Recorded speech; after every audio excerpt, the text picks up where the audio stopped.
We go live to the UN headquarters. The President of Iran is addressing the general debate of the 78th session of the General Assembly. يستمعون القول فيتبعون احسنه. آقای رئیس انتخاب جناب عالی را به ریاست 78مین نشست مجمع عمومی سازمان ملل متحد تبریک میگویم. I congratulate you and give you felicitations on the 78th General Assembly of the United Nations. Since last year when I addressed everyone from this podium, the world has witnessed bitter as well as sweet events.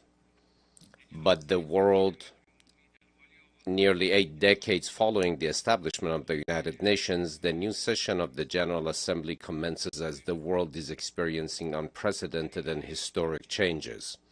Meanwhile, the assurance of a luminous future for human society lies in the devoted observance of lofty virtues that guide people towards excellence and noble ideals.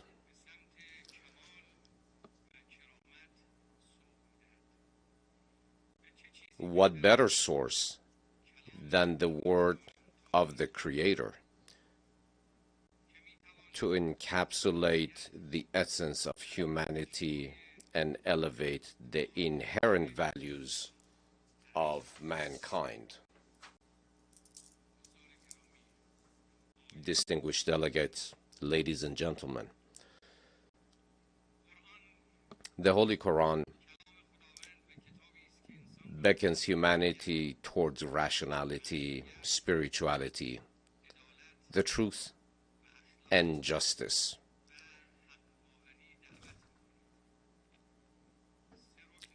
It expounds upon the unity of mankind, proclaiming all earthly inhabitants. It seeks to guide all towards human dignity, which will lead to the blessings sought by mankind. What has the Quran said to infuriate and focus the attention of those who seek power and hold the reins of power? The Quran says, humans do not accept oppression. And with this pursuit, you will be able to reach elevated divine values. The Quran speaks of equality among humans. It says that they were all created equally from a single mother and father. The Quran,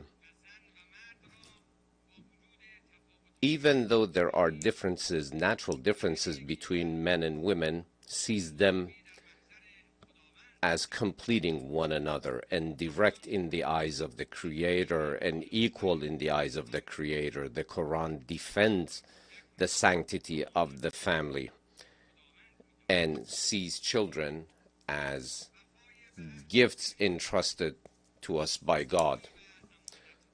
Moreover, the Quran believes in serving those who have less than we do, and it directs our beliefs and faiths as forbidden, recognizing the sanctity of these values. Is this the first time that the words of God, of the Omnipotent, are being burned? Presuming while they do so that they can extinguish the divine voice for eternity? Did Nimrod, Pharaoh, Qarun, and Caesar triumph over Abraham, Moses, and Jesus?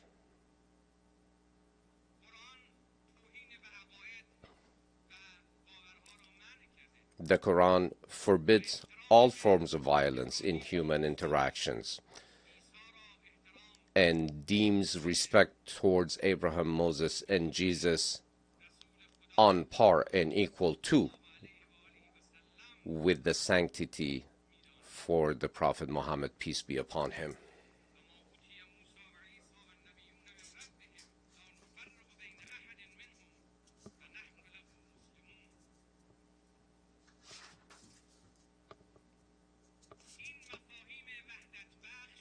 These understandings that bring unity and divine teachings that inspire, that build human characters, that build societies, that build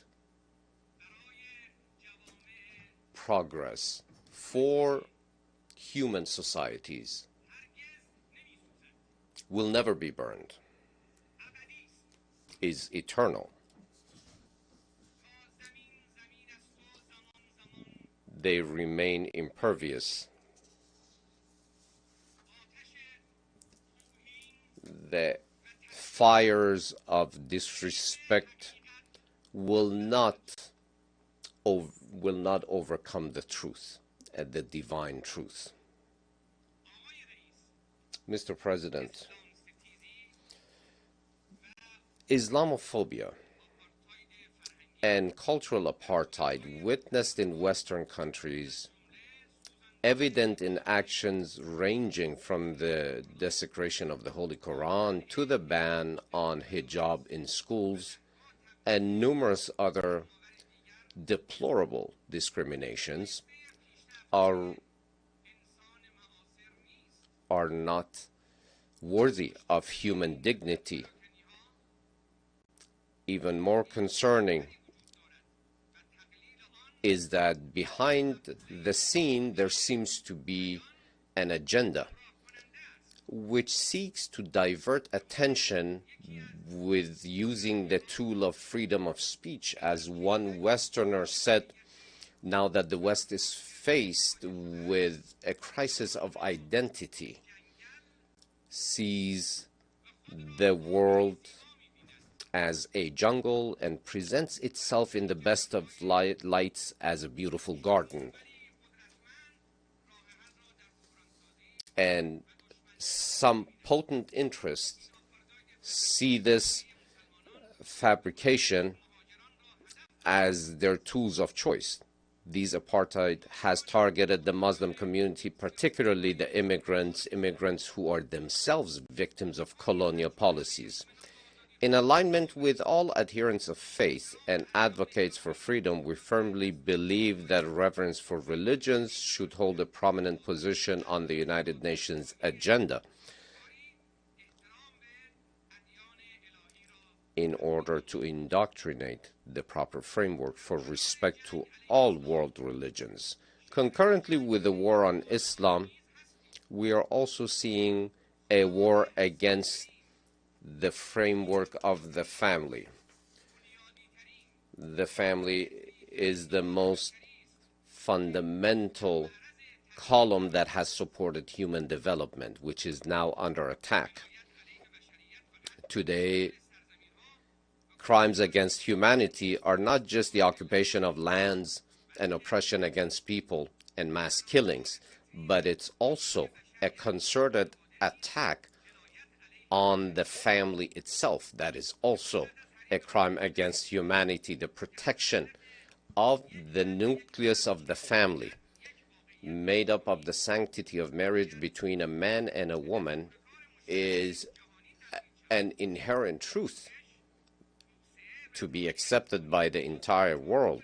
The proper teachings of the populations at large throughout the world, unless done so within the framework of the family, will not yield the desired results.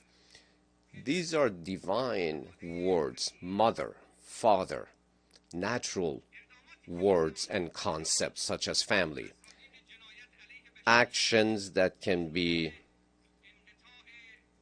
seen as wanting to bring cessation to the human race itself. We are today in need of a world movement that brings commitment to the existence of the framework of the family, so that all members of the families can experience life in peace and stability next to each other. We ask, therefore, all religious leaders to adhere to their historical responsibilities in defending the sanctity of the family and move against fabrications. We expect from the United Nations to put a very high priority on its agenda and give the proper protection to the framework of the family. Ladies and gentlemen, we find ourselves at a critical junction in history. The global landscape is also undergoing a paradigm shift towards an emerging international order, a trajectory that is not reversible. The equation attributed to the hegemony of the West no longer resonates with the diverse realities of today's world. The former old liberal order, catering to the ambitions of voracious rulers whose hunger has no end, and to that of the capitalist, has been relegated to obsolescence. In short, to endeavor to universalize American ideals throughout the world have proven to be failures. The Iranian nation takes pride in having instrumentally unmasked the true nature of the rulers in both the East and West through its Islamic Revolution. In conjunction with other nations of West Asia, Iran has played a significant role in defeating the global arrogance. Now that global nations exhibit heightened resistance and awareness as non-Western powers have emerged, there is a collective hope for the establishment of a novel and equitable world order. Central to the forthcoming international order is the abandonment of global arrogance in favor of regional cooperation and orders. The Islamic Republic of Iran advocates for maximum economic and political convergence within and between regions and is interested in interacting with the global community under the principle of justice. However, as independent nations increasingly align themselves towards cooperation and convergence, certain powers are attempting to incite conflicts in different regions. Employing a Cold War mentality, they strive to reconstitute blocs on a global scale. This regressive endeavor poses a significant threat to the security and prosperity of nations. The Islamic Republic of Iran staunchly maintains that the formation of new East-West divides should not be permitted to take shape, making trade corridors unsafe, diminishing countries from allies to dependents, stifling the economic progress of sovereign nations, and fomenting proxy wars across Asia and Europe are all elements of this sinister chain. Ironically, these actions are put forth in the name of defending democracy. However, the global community, including nations in West Asia, have discerned the true essence of Western democracy, an appellation that all too often is a code name for coups d'etats, occupations, and ongoing wars. The true nature of the liberal democracy project has become evident to the world, revealing it to be nothing more than a velvet glove hiding a cast iron hand. A school that was once envisioned as a beacon for the world has transformed into a cautionary tale illustrating the limitations and shortcomings of the system, nearing the conclusion of its trajectory. Ladies and gentlemen, right at a time where certain powers are steering the world towards more wars, the Islamic Republic of Iran has put forward a policy of neighborhood and integration. This policy of neighborhood is a benevolent one towards the region and is prioritized on the regional agenda. The Islamic Republic extends a warm welcome to any hand that is extended in friendship, firmly believing that an independent and robust neighborhood represents an opportunity for the entire region. We will welcome any extended hand quite warmly. A stable and powerful neighbor is healthy for a stable region. Having traversed 2 decades of imposed tensions and crises within our region, the fruit of resilience from free nations from Syria to Palestine to Yemen to Afghanistan, the future prospects of the region can be secured through the cultivation of profound mutual political trust, fostering extensive economic cooperation, and establishing indigenous security measures. In alignment with this vision, Iran has established a new chapter of constructive relationship with like-minded neighboring countries through membership in regional and international mechanisms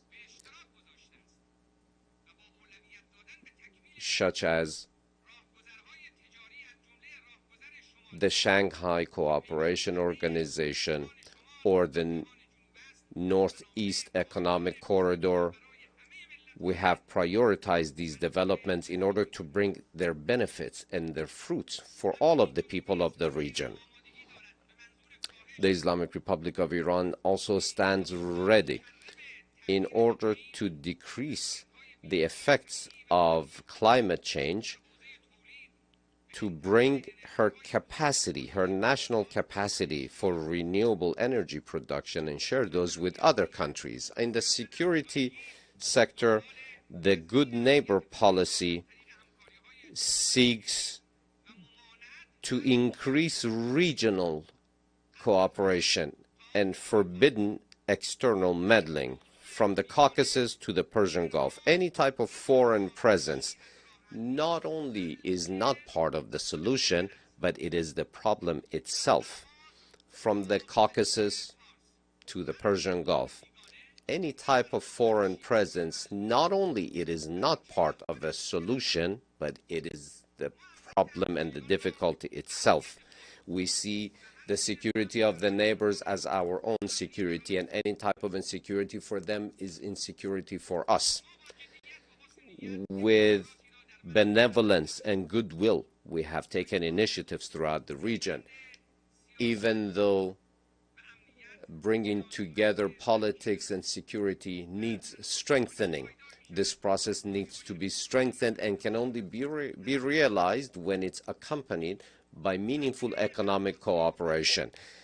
The area of Western Asia, due to continued military attacks and occupations, it has been negated many opportunities for progress and development. Now that under the holy leadership of the supreme leader of the Islamic Revolution, Imam Khamenei, we have been able to drive back the rotten foundations of terrorism. We have created new opportunities for the region. The power of the Islamic Republic of Iran is an empowering security, and we seek to extend our hands to neighboring countries in order to bring about new horizons of hope and success for the entire region. We believe that this is a collaborative effort in the Muslim world, and this requires the participation of all, and this is the only pathway to blessings and success in West Asia. The Islamic Republic of Iran has many and rare opportunities for investments, which represent a great opportunity for countries from throughout the world and the region. Mr. President, dear attendees, last year was the year of the victory of the people of Iran. Certain Western nations and their intelligence services during the past year made a grave mistake by the miscalculation that sought to diminish and undervalue and underestimate the power of Iranian people. Since the Islamic Revolution's victory under the leadership of Imam Khomeini, the enemies of Iran, through various and continuous and incessant plots, sought to impose their will on our people. More than 44 years, these policies have been defeated by the Iranian people, and the Iranian people have stood victorious again and again. Now they are faced, the enemies are faced with an Islamic republic that is, the power of whom is based, and the progress of which is based on profound ties with its people. During the past year, the people of Iran witnessed the most significant waves of a media and psychological war waged against them.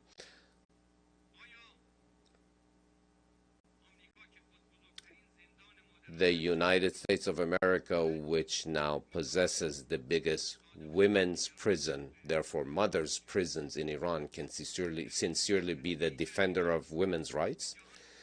Now, the picture that they sought to introduce to the world from Iran was by commingling legitimate with illegitimate news, by fabricating lies and fake reports.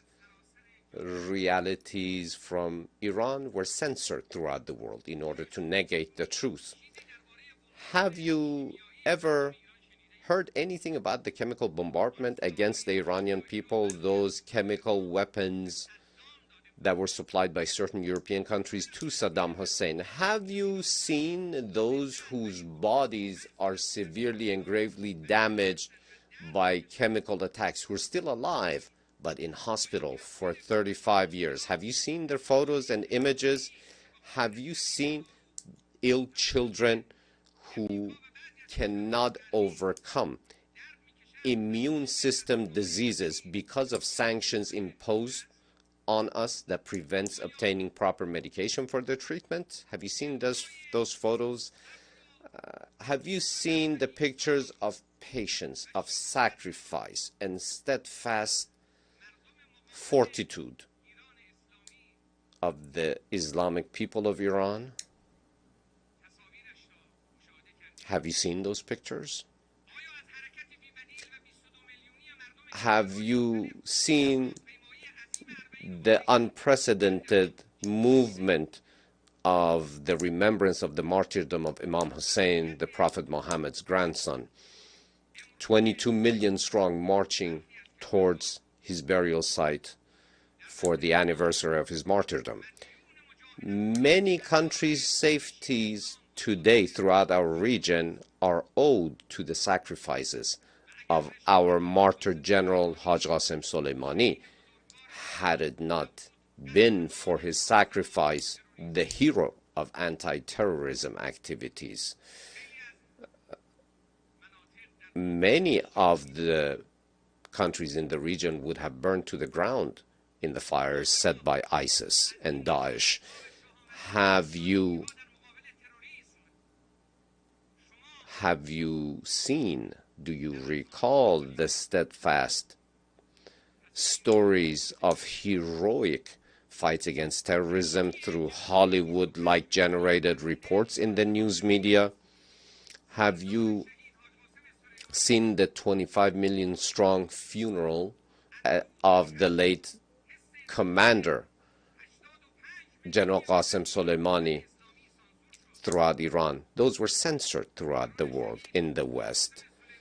The terrorist act of his assassination was a prize given to Daesh on a silver platter, whom according to certain American officials had confessed that ISIS was an American creation. His killing, his martyrdom, was a gift to that same ISIS. Instead of recognizing him for his sacrifices, he is assassinated. Why?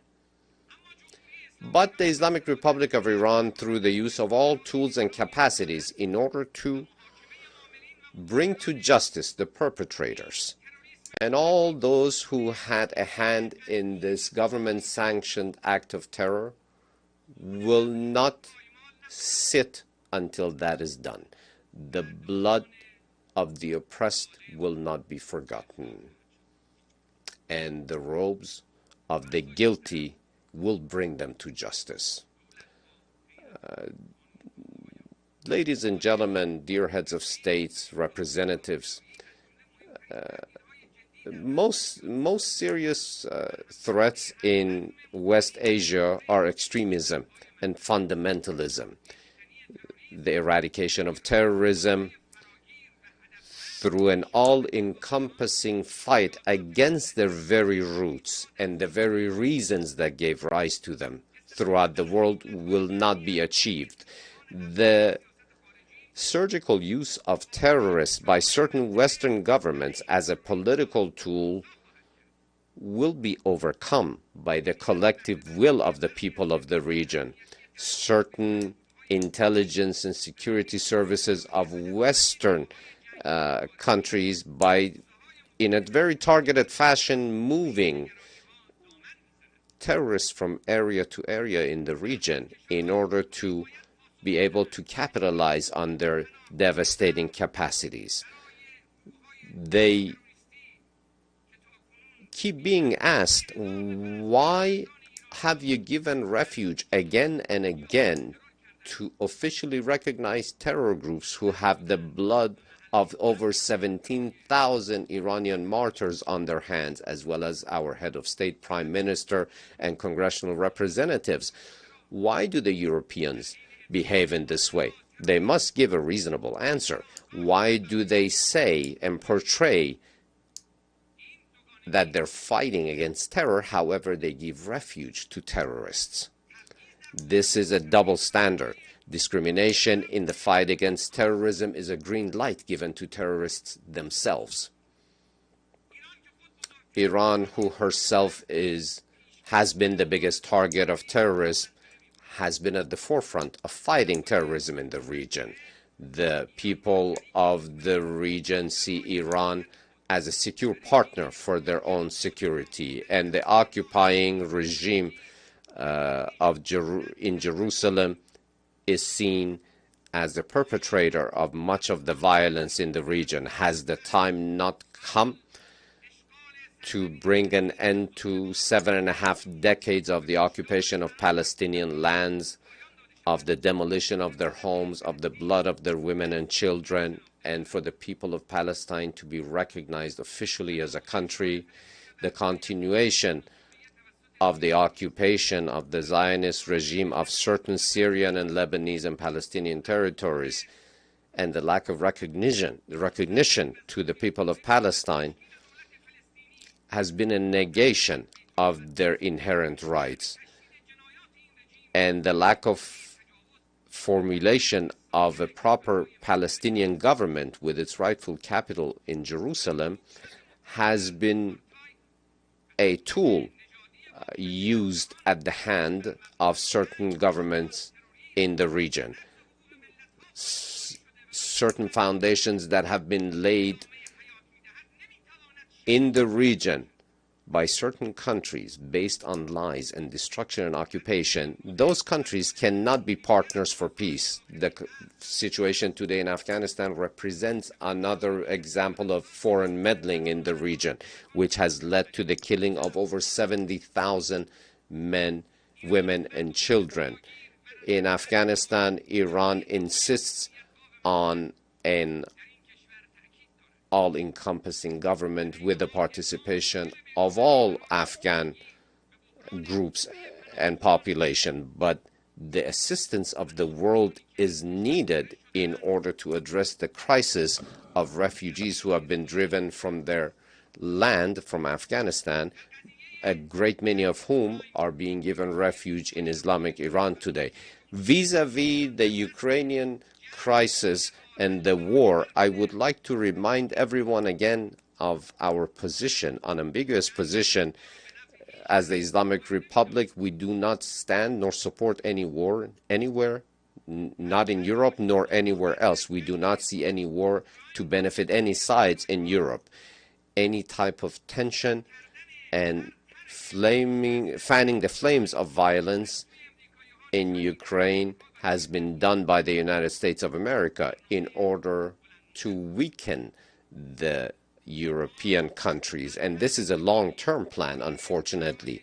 We support any initiative for a cessation of hostilities and the war, and support any political measure. We fully announce our support for such initiative. Mr. President, ladies and gentlemen, the Americans leaving the JCPOA showed an official trampling upon their commitments by that government. It was an inappropriate response to our fulfillment of commitments within that framework by having broken the agreement within the framework of Resolution 2231 passed by the UN Security Council. It has committed egregious and unilateral crime in the international arena. The United States of America must explain transparently and demonstrate in a verifiable fashion that it does wish to reach a proper conclusion and show her commitment and choose a way, choose a path, either JCPOA or not. And whether the European countries, by the same token, who ignore UN Security Council Resolution 2231 and their commitments within the framework of the JCPOA, they will ultimately lose on this path. Rest assured that nuclear weapons have no place in the defensive doctrine and the military doctrine of the Islamic Republic of Iran. The international organizations, multiple official reports have stated as much. The Islamic Republic of Iran, as 2 decades ago, will never fall short of obtaining the inherent right of the Iranian nation to have peaceful nuclear energy. Not only we have lived up to our commitments, but unfortunately the United States not only doesn't adhere to her commitments within any framework of international treaties such as the NPT, but it does impose sanctions with that excuse as a political tool on people such as the people of Iran. But I am saying today that these sanctions have not yielded the desired results.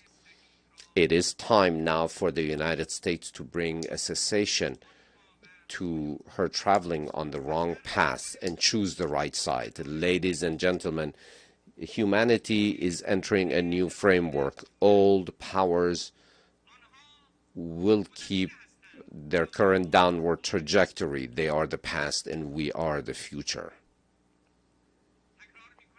I repeat once again, they represent the past and we represent the future. We are the future. Our viewpoint towards the future is one of hope. The world awaits the day that has been promised by all faiths throughout the world, by all Abrahamic faiths, that ultimate seeker of justice does exist. We do believe that according to divine will, just as divine prophets have promised, justice and fairness will overtake the world, and the rule of the sincere people, those who truly follow the path of the omnipotent, will reverberate throughout the world. A world that rejects ignorance. The world awaits the day in which the old path will come to an end. I do thank you for all of your attention and your presence here today. May the blessings of the Omnipotent be upon you and your loved ones.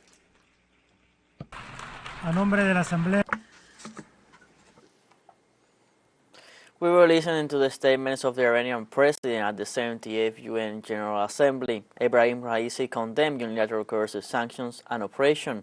Raisi described the words of the Holy Quran and defended its value, denouncing the acts of religious violence and discrimination witnessed in Western countries like Sweden with the burning of the Holy Book of the Quran. Raisi denounced the hidden agenda of using Islamophobia to divert the attentions to other issues, and condemned the violence exerted against migrants who they themselves are victims of colonialist policies.